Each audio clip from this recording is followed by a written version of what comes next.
Hello, ma'am. So good to see you. Long time. Very, very long time, and thank you very much for doing this. But you don't need any introduction, but let me do this in front of you because this is so very important for young people to know. And I'm just, with your permission, going to do this in 30 seconds. Please go ahead. So, she's often celebrated for all her achievements. Like I said, guys, this is, she's often celebrated for being the first woman IPS officer. She's celebrated for her numerous accolades. But from the few people who work in the organization in Puducherry, I can tell you this, that, Puducherry wouldn't have been the same had it not been for her. And the reason I mention this is because it had the highest number of COVID-19 patients per 1 lakh population in the country. And from that to now, it's become almost close to single-digit numbers. And she's led from the front when it comes to the pandemic. It is really humbling to be able to welcome a role model who speaks less and does more, and who's a karma yogi who's propelling us towards an Atmanirbhar Bharat. It is honestly an honor to be able to welcome now Lieutenant Governor of Puducherry, Srimati Kiran Bedi ji. And she smiles when she's talking to young people, and therefore I'm looking forward to seeing that bright smile on her face when she addresses us all. But thank you, ma'am, for being here, and thank you for doing this. So Rishabh, you've been doing well. You've grown up. You're looking big. Ma'am, last you saw me was in 2015. That's right. And since then I've lost a little hair on the head and grown it on the beard. So so what are you doing these days? But ma'am, these days I'm trying to juggle the iron and steel business and trying to keep the passion alive with boarding these young people whenever they give me an opportunity. So because I started it, sometimes they call me back. They make the mistake of calling me back and say that now Kiran Bedi ma'am is coming, so please talk to her. We hope you'll talk some sense. And then I land up saying all of what I said. So,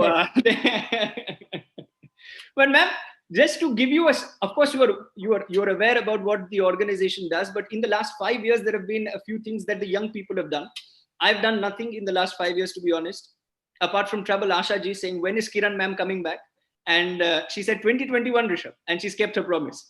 But can we made a small video clip which we'd like to show you.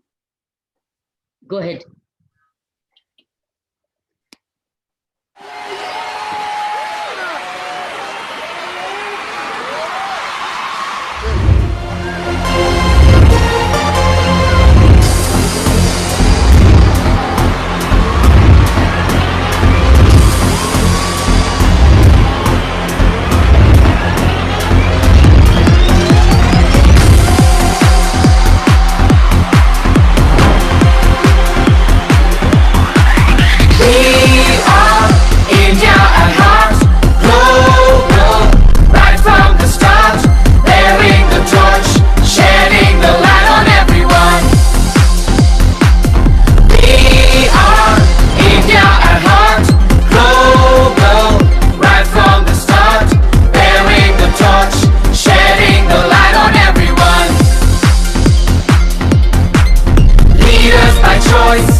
I am extremely happy to herald India's international movement to unite nations, IIMUN.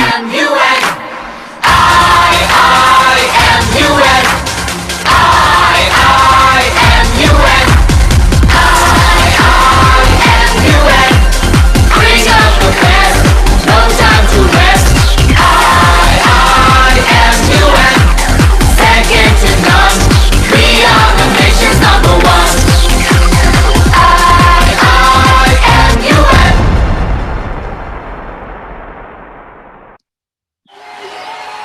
Rather than me rambling on, I thought it better to encapsulate that into a video and show you that video of what we've been doing in the last few years. But ma'am, now they're waiting, they're eagerly waiting for your address. So I'm just going to hand it over to you to speak about youth and nation building, because we keep looking at your Twitter statuses and we look at your Instagram updates. But now today we're getting a chance to speak to you live. So we'd love to hear from you if you can, ma'am, speak about youth and nation building for a bit. Okay, Rishabh, I thought you'll have by now joined the civil services of United Nations. I wish my father was kind enough, and I'm going to play this clip for him. And I'm sure I'm going to show this to him, saying that that's one of the routes that I wanted to take. But there are few who are as brave as you who've actually gone ahead and done that. Good. I'm so glad that you've continued to stay with your passion and continue to spend your time and energy what actually is most dear to you. I wish you more energy, and may you continue to strengthen your movement. Well, thank you, ma'am. As regards the UN is concerned, you have given me a very interesting. Have you framed these questions? Recommended questions by moderate. Were you the one who wrote these questions? Well, it's a team of 17, 18, 19-year-olds, and then I ran through a few of them to stick and cross them. But yes, I can't take their credit, but it's young people who put that together. Okay. Long ago, what has stayed with me, I read something long ago, but has stayed with me. It's called the ABCD of freedom. The ABCD of freedom, which applies so much to the youth. And what does the ABCD of freedom applying to the youth mean to me? Since I'm addressing the youth, it is for the youth. The A, the B, the C, and the D. A stands for ability. I think what India is really looking for in the able youth. Youth which expresses and enhances its ability, whatever it has. Because every one of us is born with some ability. We just have to look for it, identify it, and keep sharpening that ability. Ability means also, if you notice, the latest education policy is talking about abilities. Right. So we see a freedom which is applicable to the youth of India or anywhere in the world. The B is the boundaries. B stands for boundaries. What happens is that a youth which understands its boundaries, the nation enjoys its democracy. Otherwise, it becomes mobocracy. A youth which doesn't understand its democracy, its boundaries, becomes more of mobocracy rather than democracy. So a youth which is ability-based, but understands its boundaries, whether it's with elders, boundaries which is within the law, boundaries which is within the society, norms, etc., is a youth which becomes much more productive. And the nation also becomes very lawful and strong. The third is the understanding its conscience, listening to its own conscience. If it's conscience oriented, which is looking at it or hearing his inner voice, which is made conscientious of its inner voice, called the conscience. Now, see, an able youth, boundary youth, conscientious youth, and the last D which is duty conscious, and it's also doing oriented. It's like hand skill, which is learning by doing, not just by hearing or saying, but doing. So that means it's very skilled, and it's also practicing its skills. That's again what the new education policy is going to be about doing. So I think I would look at Indian youth, and the challenges of the Indian youth would be the ABCD of freedom. More able, understands its boundaries, listens to its own conscience, which means it's becoming value-based, and doing is hands-on.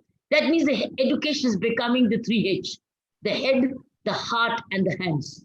A youth which has its head at the right place, which has the heart, which is also emotionally quotient, which has emotionally well developed. And then comes the hands, which is skill. That means you are capable of earning. and becoming more self-reliant. So I would think this will be my opening statement addressing the youth. Ma'am, and you very articulately put it.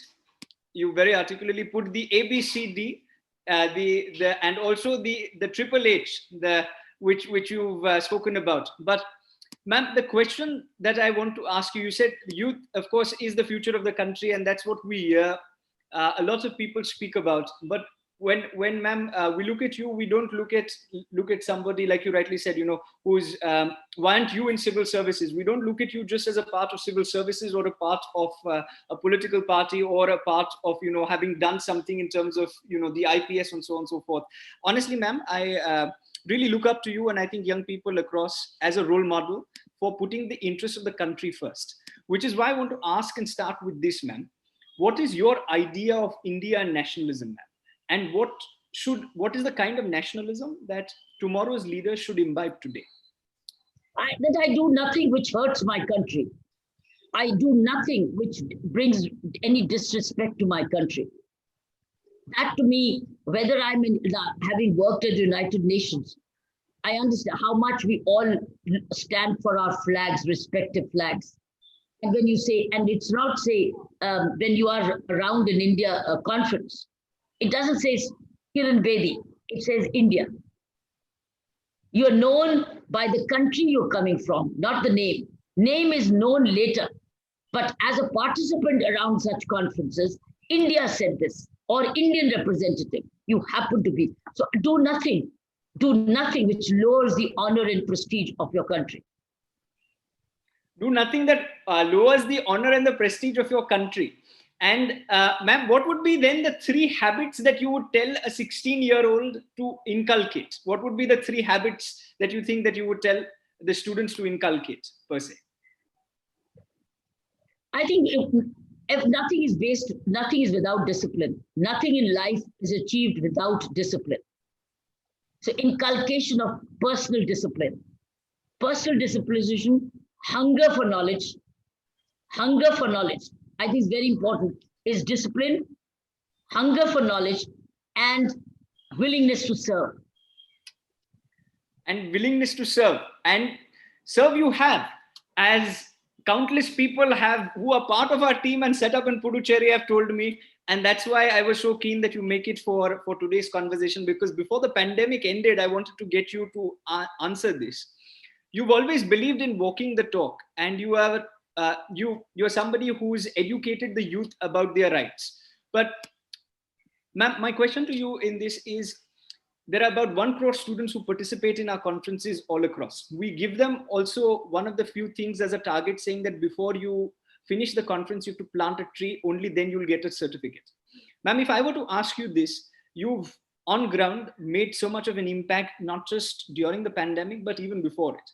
And you inspire young people across. What is that one thing that you would like to see in generation next? And what is the change that you would like them to bring about? Nothing but sense of responsibility, personal discipline and sense of responsibility.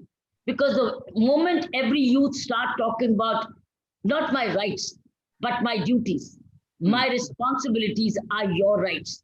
Your rights are my responsibilities, and my rights are your responsibilities. It will be a different world to live in.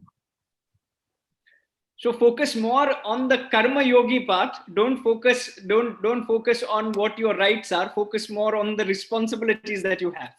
Yeah. I think if every one of us as an Indian or anywhere in humanity exercises a sense of responsibility, there will be very few accidents in this world.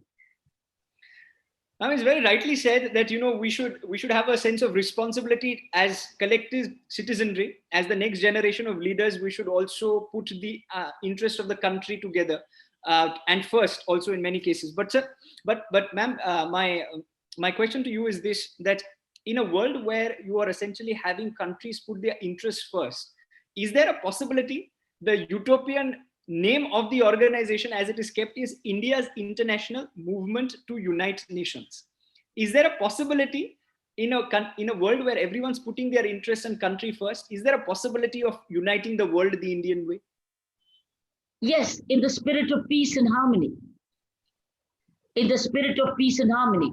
If COVID can unite us by a virus, hasn't the world got united through virus?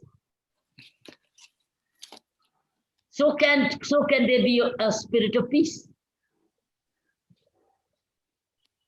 and harmony, the value systems, peace and harmony, which benefits across everybody. That means our investments are less in weapon creation, more in health, good health creation. More in good health creation, ma'am, you say. The health of the planet has healed because of the pandemic. One of the biggest plus signs that we see is that the original inhabitants of the world, ma'am, are coming out, and the secondary inhabitants were locked inside. Now, it's the World Environment Day celebrated with great aplomb in the United Nations and across the world. Ma'am, as one of the initiatives at the organization, and I think just across, with various youth organizations across, one of the things that we wanted to do is why not have a World Environment Week, not have a World Environment Day.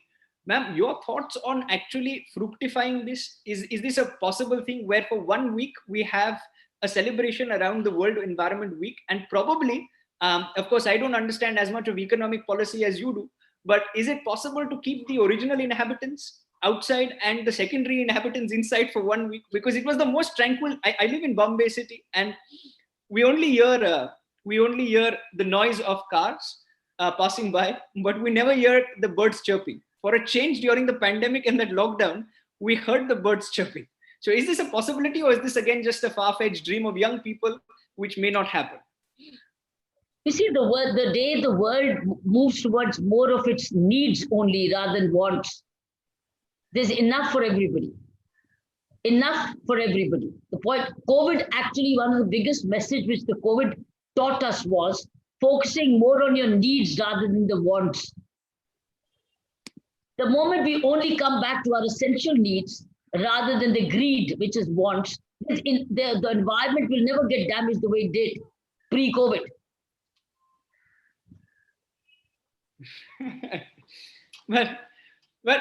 but ma'am, you've steered clear of answering that question. Is this a if I may just probe you to answer this again? Do you think that effecting a week down lockdown in every year, 5th June, hypothetically 5th June to 12th June every year, is that a possibility? You will have a compensation of consumption the moment that week is over, like it happened in liquor sale. I can't forget that, because of liquor ban during the lockdown, there were miles-long liquor sales in a particular state, and it came in the newspapers. So therefore, the consumption, they became more of a fish after that. So self-restraint on a regular basis is better than getting drowned after a week. It will become a fish market after a week is what you are saying. Yeah. And ma'am, you faced many challenges in your life. You've, in the different positions and capacities that you've held, you've faced many an adversity, and you've converted that adversity into an opportunity. Now, is there one challenge that defines Srimati Kiran Bedi ji? Is there one challenge that defines you, which you've overturned, which you've overcome, and which you'd like to narrate, which you've not narrated before?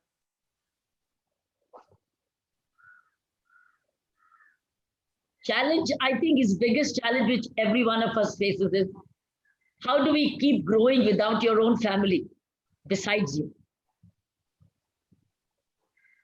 If you're a very strong family person with very strong family bonds, but as you grow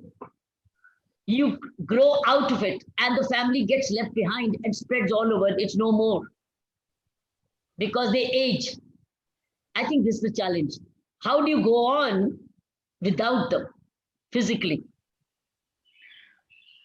And ma'am, you've soldiered on. You've soldiered on and set an example for many young boys and girls to follow. And may I say, in a field such as politics, and this I wanted to touch upon, not at the start, but right now I want to ask you this, because it's always in my mind that in a field such as politics, which is often considered patriarchal, there are many who want to actually effect change and join politics and UPSC. There are few like me who want to stay behind and who do not take the plunge into active, bureaucracy or active politics. But ma'am, it's always there is that fear, डर लगता है कि मतलब if my younger sister wants to join politics, as much as I encourage everybody else, sometimes I think saying, Atmi, no, you are better off doing ABC. Don't join UPSC, don't join politics. You've done both. Your advice to young people who are aspiring to join these two fields, especially young girls? I've only done 1.5. I've not done both. I've done fully administration, but I've not done the politics the traditional way as it is known. Right. That way where there is a give and take. I do this for you and you do this for me. That's called electoral politics. I've done public administration in the public service sense, which also has a political element to it, but it is very rule-based. It is very law-based, but not give and take based. It's not transactional. My public administration is transformational, but the politics you're talking about is transactional, which I've not done. And that's not everybody's business, everybody's cup of tea. And if it is not your cup of tea, don't venture into it, because that's business of public life. Everybody's not cut out for business. So if you are cut out for business, then I'll do this for you at this cost, provided you do this to me. That's called good business. You have to be naturally oriented towards this business of public life. I haven't done that. And if you're not oriented to it, then don't do it. Do that where there is no transaction, where it is, I have the responsibility to serve you, and I'll do it but I don't expect anything from you because I'm provided for. But the business of politics is something that you did not indulge in, ma'am. But even UPSC is equally challenging. Becoming a bureaucrat, ma'am, when you become a bureaucrat at that juncture, there are so many other complexities that get involved. The fact that you may not be posted, transfer ho jayega, etc., and that it's not as rewarding if you are academically that oriented. Therefore, a lot of young people sometimes don't choose UPSC because of that. Because you've served distinctly both across the country and even internationally.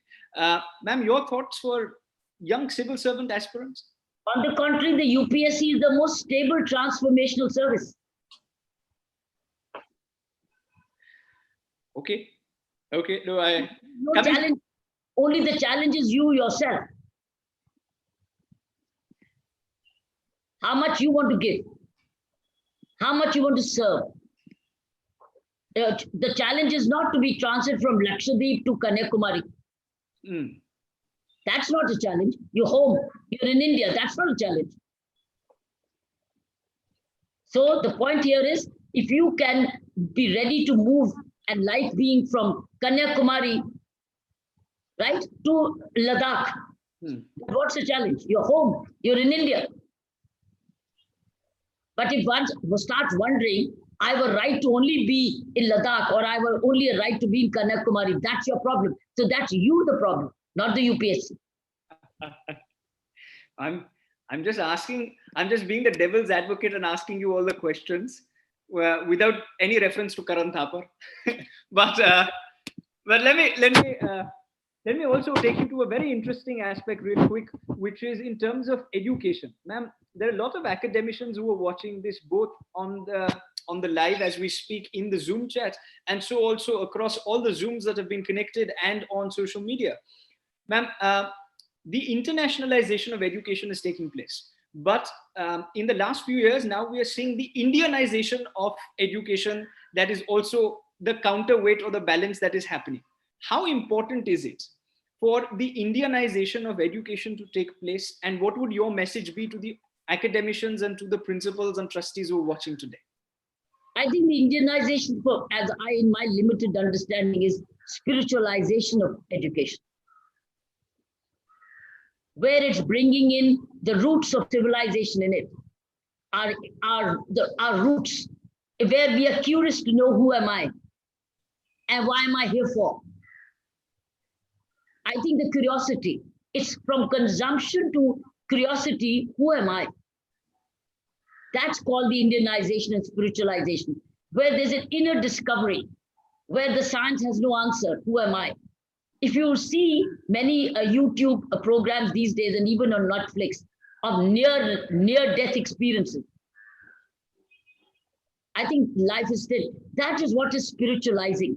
It's called the rebirth, the karma theory, the Gita. It's all about who am I and what will impact be whatever I do. Is there a karmic bank which does not get proven by science, but is happening by experiences? So the moment one starts understanding that every thought and every deed of mine goes into a karmic account, of some account somewhere being kept, that basically means one would do no evil, think no evil. That to me is spiritualization of education.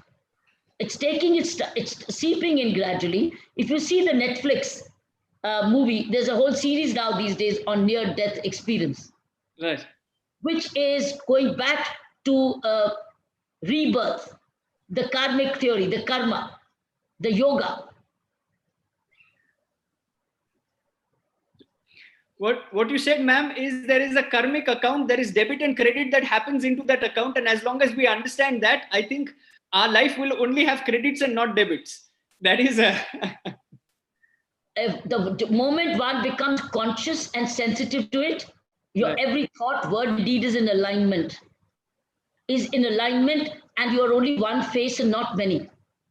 No, ma'am, very beautiful. Will change. Politics will change. Administration will change because the way it's delivered. And that is very true what you mentioned, ma'am. From Ramana Maharishi's "Who am I?" to now Kiran Bedi's "Who am I?" But the answer should be, the question we should be asking is, who am I? And in that, ma'am, lies India's soft power, the power to export both our culture, our spirituality, and the understanding of the greater realm. That, if utilized along with the other proponents of soft power, ma'am, can push India forward in terms of being that Vishwa Guru or being the world leader that we envisage, and we hope that it will be. Many of these young people, of course, in the future will be in parliament in different places and pushing that message across in their own capacity. But ma'am, my question is this. You are also an ardent student of history. You know so much about India's past. If there is one example in India's history which shows you that it can unite the world, we can unite the world per se, what would that example be, ma'am? The practice of yoga. And that's universal. The moment you are yogic, with the union of mind, body, soul, and the self, I think the same human being exists in every part of the world. It's yoga. And it has got universalized. The only thing is, it has to be understood. It's not power yoga. It's inner yoga. It's not power yoga, it is inner yoga. And I think that's the beautiful answer to the question that I asked. And this is why she said that she's 1.5, not 2. Because otherwise the politicians answer it in such detail that the essence of it is lost. She answers it in the essence so that we can understand the point. But ma'am, let me, because you are answering briefly and because you are answering in a very articulate fashion, ma'am, this is one of my last questions. In fact, my second last question. What comes to your mind when I say the following words, ma'am? When I say India, what is the first thought that comes to your mind? My home. Ma'am, when I say civil services, what's the first thing that comes to mind? The civil services. It's all about serving people. It's a great privilege. When I say history, what's the first thing that comes to mind? Roots. And because we have a lot of lot of 16, 15-year-olds, and I've put on 20 kgs in the pandemic. I must ask you this. When we say food, what is the first thought that comes to your mind? Made by my mother. Made by your mother. When I say vacation, ma'am, has there been a vacation for you? And what is the first thought that comes to your mind when I say vacation? Vacation is not outside. Vacation is within you. These days, the vacation has been within us only because we've been indoors only. We've not gone outdoors. So I can say that on behalf of all the young people that we've been indoors. And but then again, what you said is very true. Ma'am, when somebody says religion, what's the first thought that comes to your mind? Ethics. And the last one, which I want to ask you, when I say IIMUN, ma'am, what's the first thought that comes to your mind? When I say India's international movement to unite nations, what's the first thought that comes to your mind? The globe. The globe. No, it's been a very interesting conversation. And before I let you go, ma'am, is it possible for me, on behalf of all these students who we put in this Zoom chat, to have at least one out of these students ask you a question? You're welcome, as long as the last one, because I have another event to go to. Done. So I'm going to just identify any one person who asked the question the first in the chat section. Okay, there we have it. You are an inspiration for many, man. And Advait Pillai says you are an inspiration for many, but who is your inspiration? What was your inspiration in life? Oh, it's not once in a while. I seek it every day, moment to moment. For me, morning reading, during the weekend reading, the events, there are moments, there are occasions.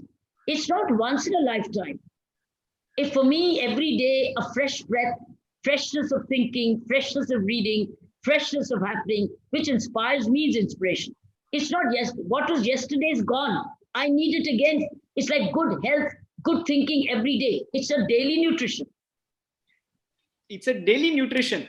And today's dose of nutrition we've got, which is why from the 3 H's, I would like to say that Srimati Kiran Bedi ji, it's been a pleasure and a privilege to be able to host you. Women are the real architects of society, and today we have somebody who's actually given us that nutrition, like she said, that she seeks on a daily basis. I think we've got that nutrition not just for today, but for a long period of time. Up until the next time we see you, ma'am, thank you very much for doing this, and look forward to hosting you again very soon. Thank you. Let me wrap up with my last sentence. You talked about nutrition.